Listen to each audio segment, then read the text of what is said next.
Hello student, मैं आपके अपने YouTube channel home science junction में आपका स्वागत करती हूं। मैं आपको कराऊंगी आज बिहार पीजीटी होम साइंस के कुछ इंपॉर्टेंट एमसीक्यू क्वेश्चन जो कि आपके बिहार एस्टेट के लिए भी काफी हेल्पफुल रहेंगे। तो हम आज का अपना सेशन स्टार्ट करते हैं। आज के सेशन में हमारा फर्स्ट क्वेश्चन है, आप लोगों से पूछा हुआ है कि कौन सा पोषक तत्व गर्भस्थ शिशु में संग्रहित होता है, आप लोग को ये बताना है। तो इसमें ऑप्शन दिए हुए हैं। फर्स्ट ऑप्शन है आपका विटामिन सी, सेकंड ऑप्शन है आपका विटामिन डी, थर्ड ऑप्शन है आपका vitamin A and last option है आपका उपरोक्त में से कोई नहीं। तो आप लोग को ये बताना है कि इसमें राइट आंसर कौन सा हो जाएगा। तो जो गर्भस्थ शिशु में संग्रहित होता है पोषक तत्व वो होता है कौन सा, विटामिन ए। ठीक है, तो ऑप्शन सी क्या हो जाएगा, आपका राइट आंसर हो जाएगा। विटामिन ए को प्रोविटामिन भी कहा जाता है। ठीक है, क्या कहा जाता है, विटामिन ए को प्रोविटामिन के नाम से भी जाना जाता है। और विटामिन ए का रासायनिक नाम होता है रेटिनॉल। और विटामिन ए की कमी से रतौंधी नामक रोग हो जाता है।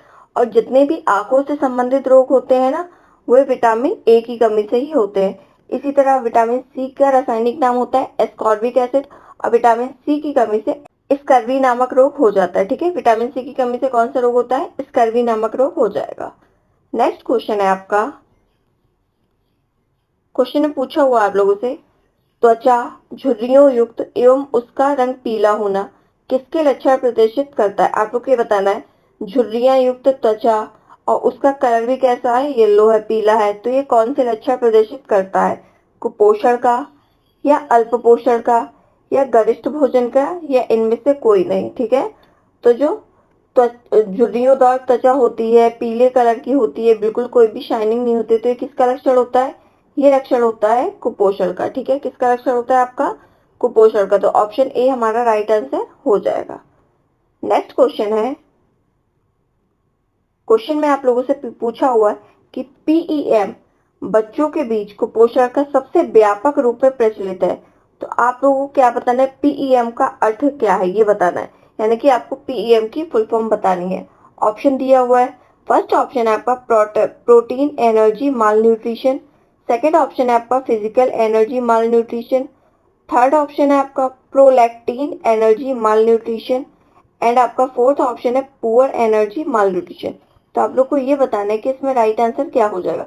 पीईएम की फुल फॉर्म हो जाती है आपकी प्रोटीन एनर्जी माल न्यूट्रिशन। क्या हो जाता है, प्रोटीन एनर्जी माल न्यूट्रिशन।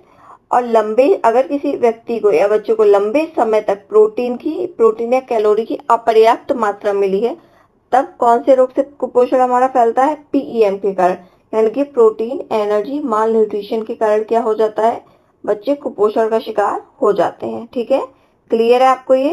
नेक्स्ट क्वेश्चन है आज का, अगर आप लोगों को क्लास अच्छी लग रही हो तो आप लोग क्लास को लाइक भी कर दीजिएगा। क्वेश्चन में पूछा हुआ है, उच्च प्रोटीन युक्त आहार किसमें दिया जाता है। ऑप्शन दिया हुआ है। फर्स्ट ऑप्शन है आपका कुपोषण में, सेकंड ऑप्शन है मोटापे में, थर्ड ऑप्शन है उच्च रक्तचाप में यानी कि हाई ब्लड प्रेशर में, एंड लास्ट ऑप्शन है आपका रक्ताल्पता यानी कि एनीमिया में। ठीक है, तो उच्च प्रोटीन आहार देते हैं हम किसमें, कुपोषण की स्थिति में। ठीक है, कुपोषण की स्थिति में हाई प्रोटीन डाइट देते हैं और हाई कैलोरी डाइट देते हैं एंड हाई फैट भी हम अच्छा खासा कुपोषण के पेशेंट को दे सकते हैं। ठीक है, जिससे क्या हो सके, जिससे उस व्यक्ति की रिकवरी हो सके। नेक्स्ट क्वेश्चन है, क्वेश्चन में पूछा हुआ आप लोगों से, अति सूक्ष्म जीवों को निष्क्रिय कैसे किया जा सकता है, आप लोग को ये बताना है। ऑप्शन दिए हुए हैं इसमें। फर्स्ट ऑप्शन है आपका उबाल कर, सेकेंड ऑप्शन है बर्फ जमा कर, थर्ड ऑप्शन है निर्जलीकरण द्वारा एंड लास्ट ऑप्शन है इन सभी के द्वारा। तो देखिए, जो अति सूक्ष्म जीवों को निष्क्रिय किया जाता है ना, वो उबाल कर भी किया जाता है। जैसे हम दूध को क्या करते हैं, बॉईल करते हैं ना, तब हम उसका यूज करते हैं। इसी तरह बर्फ जमा कर भी हम क्या कर सकते हैं, जीवों को निष्क्रिय कर सकते हैं। इसी तरह किसी भी खाद्य पदार्थ का पानी सुखा देते हैं यानी कि निर्जलीकरण, उसमें नमी की मात्रा को एकदम कम कर देते हैं। तो इससे भी क्या हो जाता है कि अति सूक्ष्म जीवाणु होते हैं ना, वो नष्ट हो जाते हैं। यानी कि तो उबाल कर भी हो रहा है हमारा, बर्फ जमा कर भी हो रहा है और निर्जलीकरण द्वारा भी हो रहा है। तो इसका राइट आंसर हो जाएगा हमारा ऑप्शन डी यानी कि इन सभी के द्वारा। ठीक है, क्लियर है आपको ये। नेक्स्ट क्वेश्चन है, क्वेश्चन में पूछा हुआ है आप लोगों से, राइबोफ्लेविन का अच्छा स्रोत कौन सा है, ये बताना है आप लोगों को। ऑप्शन दिए हुए हैं। फर्स्ट ऑप्शन है आपका अंडे की सफेदी, सेकंड ऑप्शन है आपका पनीर, थर्ड ऑप्शन है आपका मक्खन एंड लास्ट ऑप्शन है हमारा इनमें से सभी। तो इसमें राइट आंसर क्या हो जाएगा? जो राइबोफ्लेविन होता है ना, राइबोफ्लेविन पनीर का अच्छा स्रोत होता है। किसका? पनीर में अच्छी मात्रा में होता है राइबोफ्लेविन। नेक्स्ट क्वेश्चन है आपका, क्वेश्चन में पूछा हुआ है एस्कॉर्बिक एसिड को क्या कहा जाता है? ऑप्शन दिए हुए हैं। फर्स्ट ऑप्शन है आपका विटामिन ए, सेकंड ऑप्शन है आपका विटामिन सी, थर्ड ऑप्शन है आपका vitamin D and last option क्या है आपका? Vitamin D.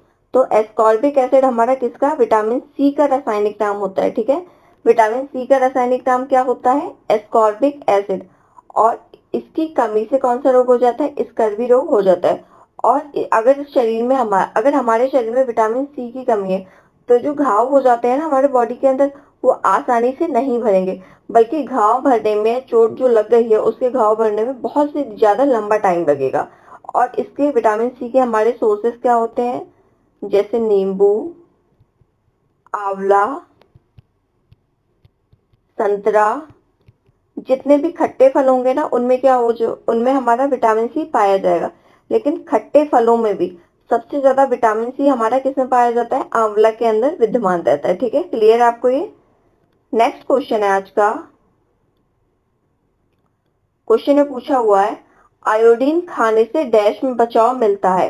यानी कि ये पूछा है अगर हम आयोडीन का सेवन हम नहीं करते हैं तो हमें कौन सा रोग हो जाएगा, और अगर हम आयोडीन का हम सेवन करेंगे तो हम किस रोग से बच सकते हैं। ऑप्शन दिया हुआ है। फर्स्ट ऑप्शन है आपका रक्तहीनता यानी कि एनीमिया, सेकंड ऑप्शन है आपका फ्लोरोसिस, थर्ड ऑप्शन है आपका स्कर्वी एंड लास्ट ऑप्शन है आपका गलगंड। तो राइट आंसर क्या हो जाएगा हमारा? आयोडीन खाने से गलगंड यानी कि ग्वाइटर में क्या मिलता है? ग्वाइटर से हमको बचाव मिलता है। और इसमें गलगंड नामक रोग में क्या होता है कि इसको हम एक तरीके से घेंगा रोग के नाम से भी जानते हैं। इसमें जो थायराइड ग्रंथि होती है ना, जो कि हमारी गले में स्थित होती है, वह बहुत ज्यादा बढ़ जाती है, फूल जाती है, तो साइड में लटक जाती है। तो ये कौन सा रोग कहलाता है? गलगंड या घेंघा रोग कहलाता है। इसको ग्वाइटर रोग भी कहते हैं। ठीक है, क्लियर है आपको ये? और जो थायराइड ग्रंथि होती है ना, वो हमारी कैसी होती है? बटरफ्लाई शेप में। ठीक है, कैसी होती है? हमारी बटरफ्लाई शेप में होती है। नेक्स्ट क्वेश्चन है आपका, क्वेश्चन में पूछा हुआ है जल की अशुद्धियां होती हैं। आप लोग को ये बताना है कि जल में अशुद्धियां किस प्रकार की होती हैं। ऑप्शन दिए हुए हैं। फर्स्ट ऑप्शन है आपका जीवाणु, सेकंड ऑप्शन है आपका घुलित अशुद्धियां, थर्ड ऑप्शन है आपका तैरने वाली अशुद्धियां एंड लास्ट ऑप्शन है आपका इनमें से सभी। तो आप लोगों ने देखा होगा जो पानी में अशुद्धियां होती हैं, पानी में जीवाणु भी होते हैं, और कुछ अशुद्धियां ऐसी होती है जो पानी में घुल जाते हैं, और कुछ चीजें ऐसी होती है जो किसमें? पानी में तैरते रहते हैं। जैसे आप लोगों ने देखा होगा ये पत्तियां वगैरह जो होती है पानी में घुलती नहीं है, या पेड़ पौधे की टहनियां, ये क्या करती हैं? पानी में तैरती हैं। तो जल की अशुद्धियां जीवाणु वाली भी हो गई, घुलित भी हो गई और तैरने वाली भी हो गई, यानी कि तीनों हो गई। तो इसमें ऑप्शन डी क्या हो जाएगा हमारा? राइट आंसर हो जाएगा, यानी कि इनमें से सभी। ठीक है, नेक्स्ट क्वेश्चन है आज का, क्वेश्चन में पूछा हुआ है निम्न में से कौन सी इकाई पानी के गंदलेपन को मापने के लिए प्रयुक्त नहीं है। ध्यान दीजिएगा, यहाँ नहीं दिया हुआ, ऐसा ना हो फ्लो में क्वेश्चन पढ़ जाओ और नहीं पढ़ना भूल जाओ। ठीक है, तो क्या पूछा हुआ है? कौन सी इकाई पानी के गंदलेपन यानी कि जो भी गंदापन होता है ना पानी का, उसको मापने के लिए कौन सी विधि हम प्रयुक्त नहीं करते हैं। ऑप्शन दिए हुए हैं। फर्स्ट ऑप्शन है आपका एनटीयू, सेकेंड ऑप्शन है आपका जेटीयू, थर्ड ऑप्शन है आपका एफटीयू एंड लास्ट ऑप्शन है आपका क्या? एटीयू। तो राइट राइट आंसर क्या हो जाएगा आपका इसमें से? जो पानी के गंदेपन को मापा किससे जाता है? एनटीयू से भी नापा जाता है, जेटीयू से भी मापा जाता है और एफटीयू के माध्यम से मापा जाता है। किससे नहीं मापा जाता है? एटीयू के माध्यम से नहीं मापा जाता है। ठीक है, क्लियर है आपको ये? नेक्स्ट क्वेश्चन है आपका कि निम्नलिखित में से कौन सा तत्व शरीर में ऊर्जा प्रदान नहीं करता है। इस क्वेश्चन में भी नहीं पूछा हुआ है, परंतु फिर भी आवश्यक होता है। ऑप्शन दिया हुआ है। फर्स्ट ऑप्शन है आपका वसा यानी कि फैट, सेकंड ऑप्शन है आपका प्रोटीन, थर्ड ऑप्शन है आपका विटामिन एंड लास्ट ऑप्शन क्या है आपका? कार्बोज यानी कि कार्बोहाइड्रेट। तो आप लोग को ये बताना है कि कौन सा तत्व ऐसा है जो शरीर में एनर्जी या ऊर्जा प्रदान नहीं करता है। वसा भी करता है, प्रोटीन भी करता है और कार्बोहाइड्रेट भी करता है। क्या नहीं करता है? विटामिन नहीं करता है। तो ऑप्शन सी क्या हो जाएगा हमारा राइट आंसर हो जाएगा। विटामिन कैसे होते हैं? विटामिन हमारे सक्रिय कार्बनिक तत्व होते हैं और यह मानव शरीर द्वारा मानव शरीर जो होता है ना उसके द्वारा विटामिन का संश्लेषण नहीं होता है, बल्कि हम विटामिन को खाद्य पदार्थों के माध्यम से पूर्ति करते हैं। ठीक है, विटामिन की हमारे शरीर में पूर्ति कैसे होती है? खाद्य पदार्थों के माध्यम से हम इनका सेवन करते हैं। क्लियर है आपको? इसी तरह 1 ग्राम फैट से हमको कितनी कैलोरी ऊर्जा मिलती है? 9 kcal ऊर्जा मिलती है।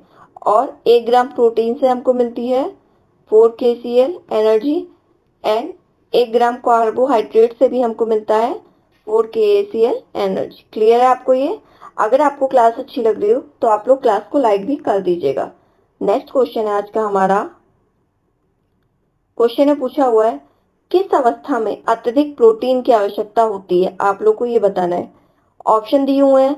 फर्स्ट ऑप्शन है बाल्यावस्था में, सेकेंड ऑप्शन है आपका किशोरावस्था में, थर्ड ऑप्शन है आपका गर्भावस्था एवं धात्री अवस्था में एंड लास्ट ऑप्शन क्या है आपका वृद्धावस्था में। तो आप लोगों को आंसर कैसे करना होता है? हमेशा आप लोगों को आंसर मतलब दिए हुए ऑप्शन के अकॉर्डिंग करना होता है। आप लोगों के अभी मैंने क्वेश्चन ये करवाया हुआ है कि अत्यधिक प्रोटीन की आवश्यकता किसको थी, तब उसमें इसका आंसर था कुपोषण, पर इसमें कुपोषण तो है नहीं, इसमें स्टेजेस दी हुई है। तो आप लोग को ये बताना है कि इसमें सबसे अधिक प्रोटीन की आवश्यकता किस स्टेज में होगी। तो किस स्टेज में होगी? गर्भावस्था एवं धात्री अवस्था में। तो गर्भावस्था एवं धात्री अवस्था में अत्यधिक प्रोटीन की आवश्यकता होती है, क्योंकि इस टाइम क्या होता है शिशु के शरीर का निर्माण होता है, तो जिसके लिए क्या होती है? जिसके लिए प्रोटीन की आवश्यकता होती है। नेक्स्ट क्वेश्चन है आपका। क्वेश्चन में पूछा हुआ आप लोगों से पीलिया रोग से पीड़ित मरीज को निम्न में से कौन सा आहार का आमतौर पर परहेज करना चाहिए? यानी कि ये पूछा है पीलिया पेशेंट को कौन सा आहार नहीं देना चाहिए। ऑप्शन दिए हुए हैं। फर्स्ट ऑप्शन है आपका कार्बोहाइड्रेट, सेकंड ऑप्शन है आपका प्रोटीन, थर्ड ऑप्शन है आपका वसा यानी कि फैट एंड लास्ट ऑप्शन क्या है आपका विटामिन। तो इसमें राइट आंसर क्या हो जाएगा? पीलिया रोग से पीड़ित मरीज को फैट नहीं देना चाहिए यानी कि वसा नहीं देना चाहिए। इसी तरह पीलिया रोग को हम और किस नाम से जानते हैं? पीलिया रोग को हम जॉन्डिस के नाम से जानते हैं। नेक्स्ट क्वेश्चन है आपका।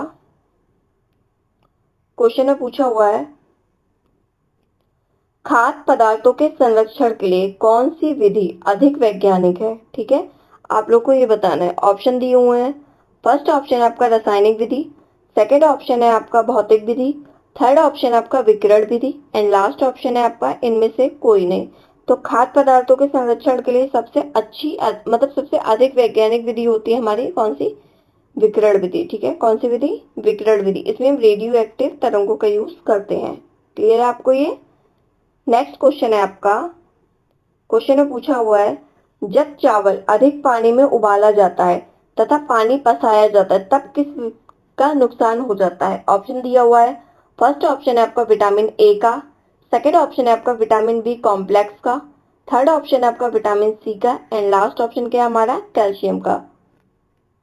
तो जब चावल को अधिक पानी में उबाला जाता है और पसाया जाता है तो विटामिन बी कॉम्प्लेक्स का नुकसान होता है। किसका नुकसान होता है? विटामिन बी कॉम्प्लेक्स का नुकसान होता है, क्योंकि क्या करते हैं हम पानी को पसाते हैं तो हम जो एक्स्ट्रा पानी होता है उसको हम फेंक देते हैं और विटामिन बी कॉम्प्लेक्स किस में घुलनशील होता है? जल में घुलनशील होता है, तो जल के साथ विटामिन बी कॉम्प्लेक्स की मात्रा निकल जाती है। क्लियर है आपको ये? नेक्स्ट क्वेश्चन है। क्वेश्चन में पूछा हुआ है फलों में उपस्थित यह तत्व जेली बनाने की विशेषता रखता है। ऑप्शन दिए हुए हैं। फर्स्ट ऑप्शन है आपका गम अरेबिक, सेकंड ऑप्शन है पैक्टीन, थर्ड ऑप्शन है स्टार्च एंड लास्ट ऑप्शन है आपका शर्करा। तो आप लोग को ये बताना है कि इसमें राइट आंसर क्या हो जाएगा। जो फलों में उपस्थित जो तत्व होता है ना जेली बनाने के काम आता है वो तत्व होता है कौन सा? आपका पैक्टीन। ठीक है, पैक्टीन तत्व की उपस्थिति के कारण ही हम क्या बना सकते हैं? फलों का जेली बना सकते हैं, जैम या जेली। नेक्स्ट क्वेश्चन है आपका। क्वेश्चन में पूछा हुआ है चुकंदर में रंग द्रव्य कौन सा पाया जाता है? आप लोग को ये बताना है। ऑप्शन दिया हुआ है। फर्स्ट ऑप्शन है लाइकोपेन, सेकेंड ऑप्शन है बीटा कैरोटीन, थर्ड ऑप्शन है आपका विटालिन एंड लास्ट ऑप्शन है आपका एंथोसाइनिन। तो आप लोग को ये बताना है कि इसमें राइट आंसर क्या हो जाएगा। तो चुकंदर में पाए जाने वाला रंग द्रव्य क्या होता है? एंथोसायनिन होता है। और इस पिगमेंट का कलर कैसा होता है? जामुनी कलर या तो रेड कलर होता है। और ये किसमें? ये जामुन और चुकंदर और काली गाजर में पाया जाता है। किसमें पाया जाता है ये? जामुन, चुकंदर और आपके काली गाजर में मिलता है। ठीक है। और इसका ताप का जो हम अगर इसको हीट के कांटेक्ट में लाते हैं ना, तो इसके रंग पर कोई भी प्रभाव नहीं पड़ता है। पर अगर इसको हम क्षारीय माध्यम से पकाते हैं तो इसका कलर ब्लू कलर का हो जाता है, यानी कि इसका कलर नीला हो जाता है। और अगर इसको हम अम्लीय माध्यम से पकाते हैं तो इसका रंग हल्का लाल हो जाएगा। ठीक है। अगर कैसे, लिख देती हूँ मैं यहाँ पे, अगर क्षारीय से पकाएंगे तो इसका कलर कैसा हो जाएगा? नीला कलर। अगर इसी को हम अम्लीय माध्यम से पकाते हैं तो इसका कलर हो जाता है कैसा? लाल है, यानी कि हल्का लाल, लाइट रेड कलर का ये हो जाएगा। और ताप का इसके ऊपर कोई प्रभाव नहीं पड़ता है। ठीक है, क्लियर है आपको ये? कई बार एग्जामिनर ये भी पूछ लेता है क्वेश्चन में कि अगर हम एंथोसायनिन को क्षारीय माध्यम से पकाते हैं या चुकंदर को हम क्षारीय माध्यम से पकाएंगे तो इसका कलर कैसा हो जाएगा। ठीक है, तो आपको एक्स्ट्रा पॉइंट है जो मैंने बताई आपको याद करने हैं। नेक्स्ट क्वेश्चन है, क्वेश्चन में पूछा हुआ है केक बनाने में कौन सा फुलाने वाला तत्व प्रयोग किया जाता है। ऑप्शन दिए हुए हैं इसमें। फर्स्ट ऑप्शन है आपका NaSCO3, सेकंड ऑप्शन है NaCO3, थर्ड ऑप्शन है NaOH एंड लास्ट ऑप्शन है हमारा उपरोक्त में से कोई नहीं। तो केक बनाने के लिए फुलाने वाला तत्व जो होता है ना, वो ऑप्शन ए हमारा इसमें राइट आंसर हो जाएगा। वो तत्व हो जाता है हमारा NaHCO3। ठीक है, क्या हो जाएगा? NaHCO3। इसको हम बोलते हैं सोडियम, ये मोस्ट इंपॉर्टेंट क्वेश्चन है, सोडियम बाइकार्बोनेट। ठीक है, सोडियम बाइकार्बोनेट के नाम से हम इसको जानते हैं। और इसको ही हम क्या कहते हैं? इसे ही हम खाने वाला सोडा कहते हैं, खाने वाला सोडा। पर इससे क्या हो जाता है, ये बहुत एकदम कम मात्रा में डाला जाता है, पर इसको डालने से जो हमारे खाद्य पदार्थ में पोषक तत्व विद्यमान होते हैं ना, वो काफी मात्रा में नष्ट हो जाते हैं और ये हमारे हेल्थ के लिए भी अच्छा नहीं होता है। तो इसका प्रयोग ना के बराबर करना चाहिए। नेक्स्ट क्वेश्चन है, क्वेश्चन में पूछा हुआ है नमदा निम्न का उदाहरण है। आप लोग को ये बताना है कि नमदा इनमें से किसका उदाहरण है। ऑप्शन दिए हुए हैं।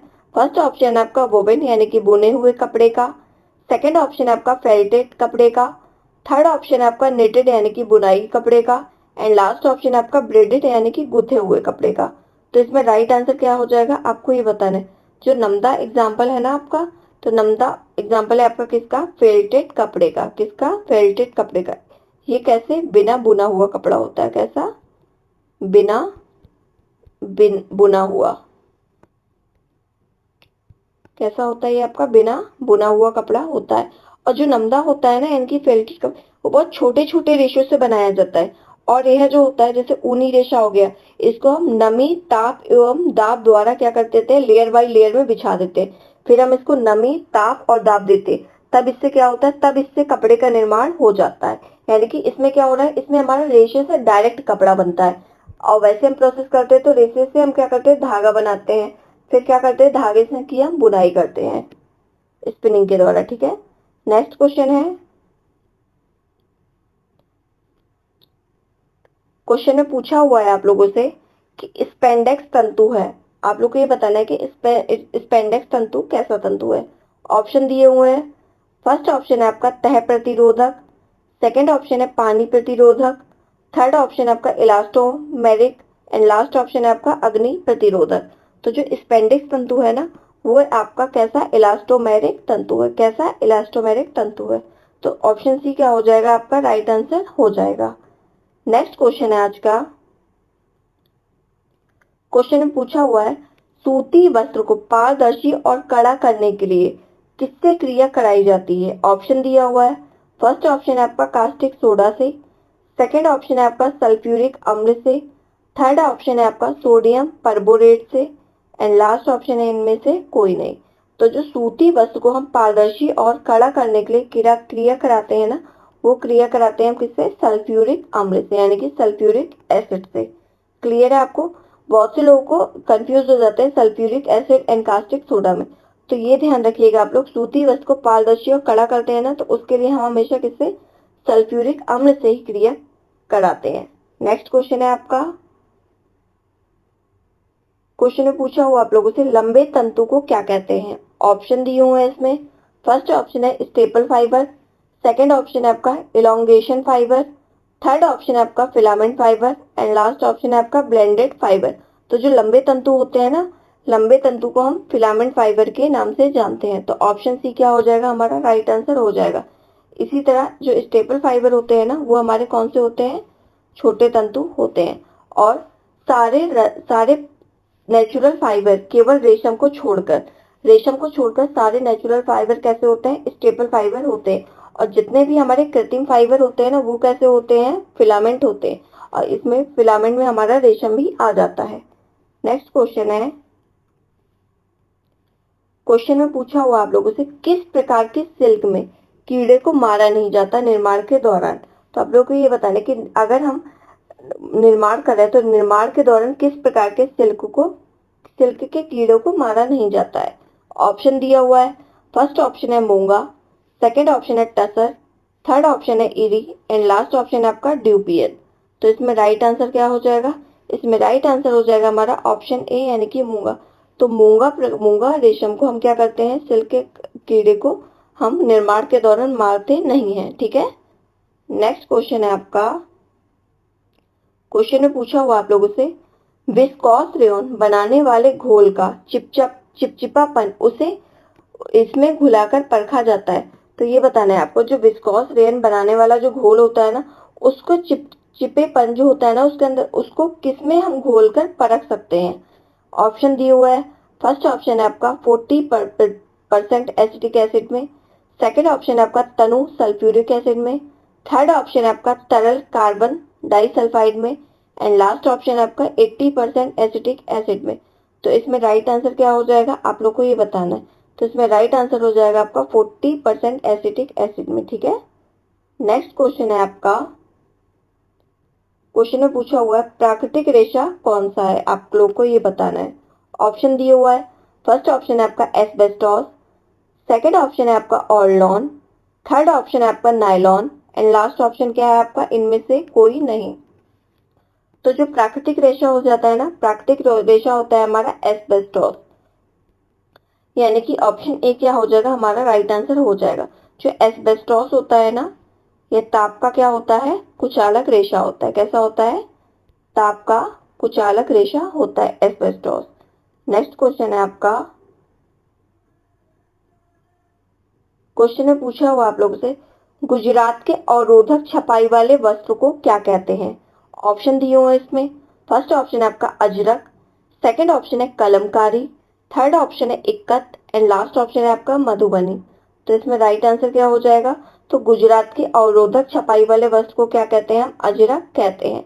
और इसमें एक ये दिया हुआ पॉइंट मधुबनी, मधुबनी जो पेंटिंग होती है ना, वो बिहार की फेमस है। कहाँ की? बिहार की फेमस है। और ये मोस्ट इंपॉर्टेंट क्वेश्चन है आपका, मधुबनी पेंटिंग कहाँ की फेमस है? बिहार की फेमस है। और गुजरात के अवरोधिक छपाई वाले वस्त्र को हम क्या कहते हैं? अजरक कहते हैं। इसी तरह इसमें क्या होता है, इस छपाई में जहां हमें कलर नहीं चढ़ाना होता है, वहां रेजिन या पैराफिन लगा दिया जाता है। ठीक है। जिससे क्या होता है, जिससे जो ढका हुआ भाग होता है ना, उस पर कलर नहीं चढ़ता है, और जो बिना ढका हुआ भाग होता है उस पर कलर चढ़ जाता है। और इसी के द्वारा इसी से कौन सी स्क्रीन प्रिंटिंग, इसी से स्क्रीन और बाटिक प्रिंटिंग करते हैं। ठीक है। स्क्रीन और बाटिक प्रिंटिंग इसी के द्वारा की जाती है। नेक्स्ट क्वेश्चन है आप आज का, अगर आपको क्लास अच्छी लग रही हो तो आप लोग क्लास को लाइक भी कर दीजिएगा। ठीक है। इस क्वेश्चन में आप लोगों से पूछा हुआ है गंधक डाई मुख्यतः इनमें प्रयुक्त होती है। तो आप लोग को ये बताना है कि गंधक डाई किसमें प्रयुक्त होती है। ऑप्शन दिया हुआ है।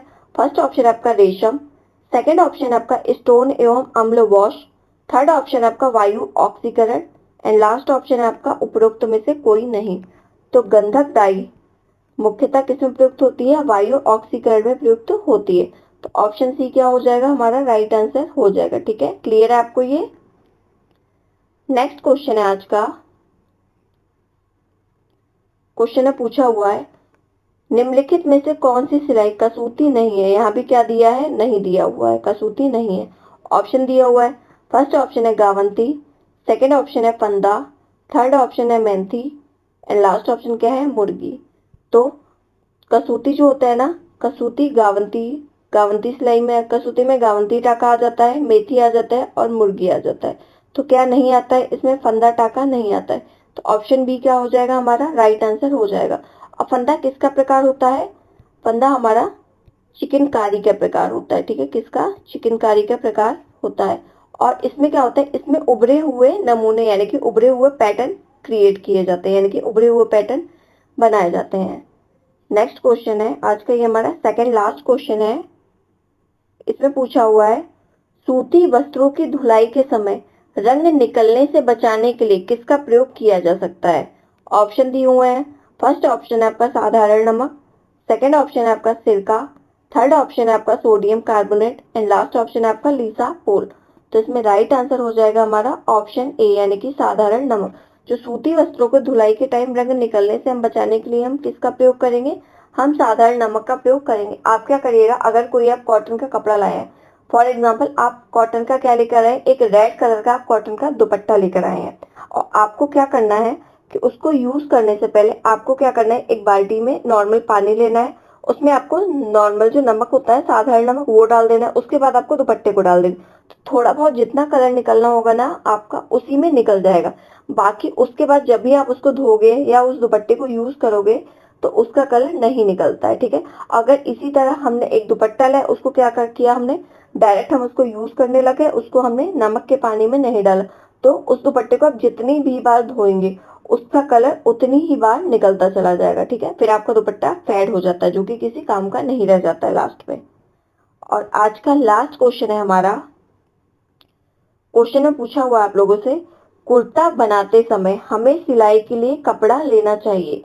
आप लोग को ये बताना है कि कुर्ता बनाते समय हमें सिलाई के लिए कितना कपड़ा लेना चाहिए। ऑप्शन दिए हुए हैं इसमें, फर्स्ट ऑप्शन है आपका लंबाई का दुगना प्लस बाह का लंबाई, सेकेंड ऑप्शन है आपका लंबाई का 3 गुना प्लस गले की लंबाई, थर्ड ऑप्शन है पूरी लंबाई प्लस कमर की गोलाई एंड लास्ट ऑप्शन है आपका लंबाई का दुगना प्लस बाह की लंबाई का 3 गुना। तो इसमें राइट आंसर क्या हो जाएगा, इसमें राइट आंसर हो जाएगा आपका ऑप्शन फर्स्ट यानी कि लंबाई का दुगना प्लस बाह की लंबाई। तो कुर्ता बनाने के लिए हम सिलाई के लिए कितना कपड़ा लेते हैं, लंबाई का दुगना और लंबाई का दुगना प्लस बाह की लंबाई के लिए कपड़ा हम लेते हैं। ठीक है, क्लियर है आज के क्वेश्चन आपको ये। अच्छा, आप लोग कमेंट सेक्शन में ये जरूर बताइएगा कि आपको आज की क्लास कैसे लगी, आपको क्वेश्चन समझ में आए या नहीं है, और जो भी क्वेश्चन से जुड़े हुए इंपॉर्टेंट फैक्ट होते हैं ना उसको आप जरूर ध्यान रखिएगा। अगर आपको कुछ भी इंपॉर्टेंट लगता है तो आप लोग इसको नोट डाउन जरूर कर लीजिएगा। तो आज की क्लास को हम यहीं एंड करते हैं, आप लोग जरूर बताइएगा ठीक है कि कैसी लगी क्लास। और अगर आप लोगों को क्लास अच्छी लगी हो तो आप लोग क्लास को लाइक कर दीजिएगा, शेयर कर दीजिएगा एंड चैनल को सब्सक्राइब भी जरूर कर दीजिएगा, जिससे क्या हो, जिससे आपको टाइम टू टाइम नोटिफिकेशन मिल सके। ठीक है, थैंक यू सो मच।